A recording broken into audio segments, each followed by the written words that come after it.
நாளை தேய்பிறை சங்கடகர சதுர்த்தி.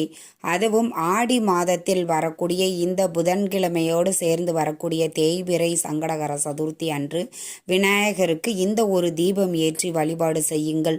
நிச்சயம் பண வரவு அப்படிங்கிறது அதிகரிக்கும். சரிங்க, என்ன தீபம் அப்படின்னு பார்த்தீங்கன்னா நவதானிய தீபம்.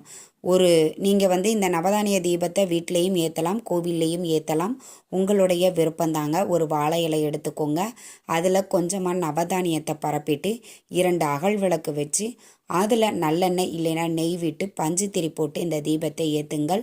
நவதானிய தீபத்தை ஏற்றி விட்டு விநாயகரை மனதார பிரார்த்தனை பண்ணிக்கோங்க. உங்களுடைய தேவைகளும் கோரிக்கைகளும் என்னவோ அதை விநாயகர்கிட்ட மனதார பிரார்த்தனை பண்ணிட்டு உங்களுடைய வழிபாட்டை நீங்கள் நிறைவு செய்து கொள்ளலாம்.